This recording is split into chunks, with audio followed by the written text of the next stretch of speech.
ఒక విషయం నేను మీకు చెప్తాను. మనము గంటలు గంటలు ప్రార్థన చేయలేకపోయాం, రోజులు రోజులు ప్రార్థన చేయలేకపోయాం. ఎందుకో మనకు టైం దొరకలేదు.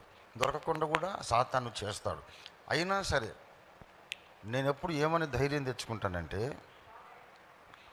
హాగరు ఇష్మాయేలును పొదల మధ్య పడేసి వెళ్ళిపోయింది, వీని చావు నేను చూడలేనని.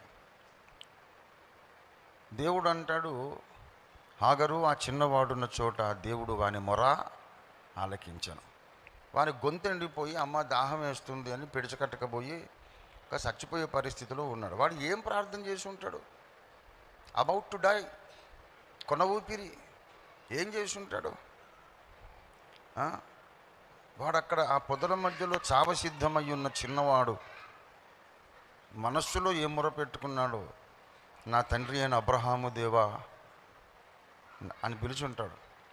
నేను చచ్చిపోవాలా ఇప్పుడే, నన్ను బతికించవా అని. ఏం చేశాడు వాడు? దాన్ని దేవుడు విన్నాడు. ఏందిరా నువ్వు మోకరించి ప్రార్థన చేయలేదు? ఆ పొదల మధ్య లేచి మోకరించుంటాడు వాడు? ఎన్ని గంటలు ప్రార్థన చేశాడు?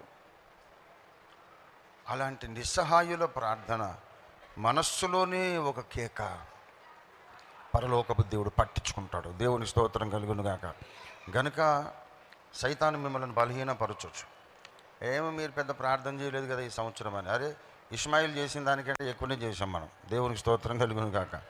గనుక మన దేవుడు అబ్రహాము దేవుడు, ఇసాకు దేవుడు, యాకోబు దేవుడు మాత్రమే కాదు, ఇష్మాయిల్ దేవుడు కూడా.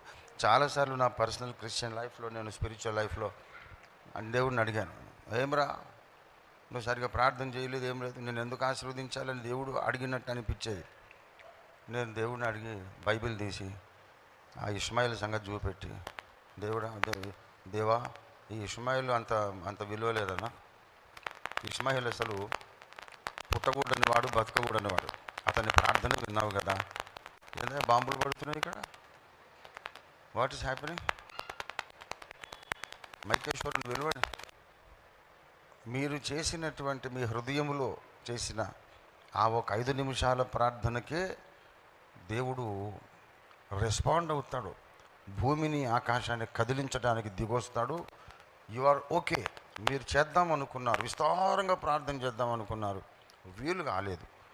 మీ ఆశ అవుతుంది కదా, ఆ ఆశనే దేవుడు గొప్ప ప్రార్థనా పోరాటంగా లెక్కించి ఆయన దిగొచ్చేస్తాడు. దేవునికి స్తోత్రం కలుగునుగా.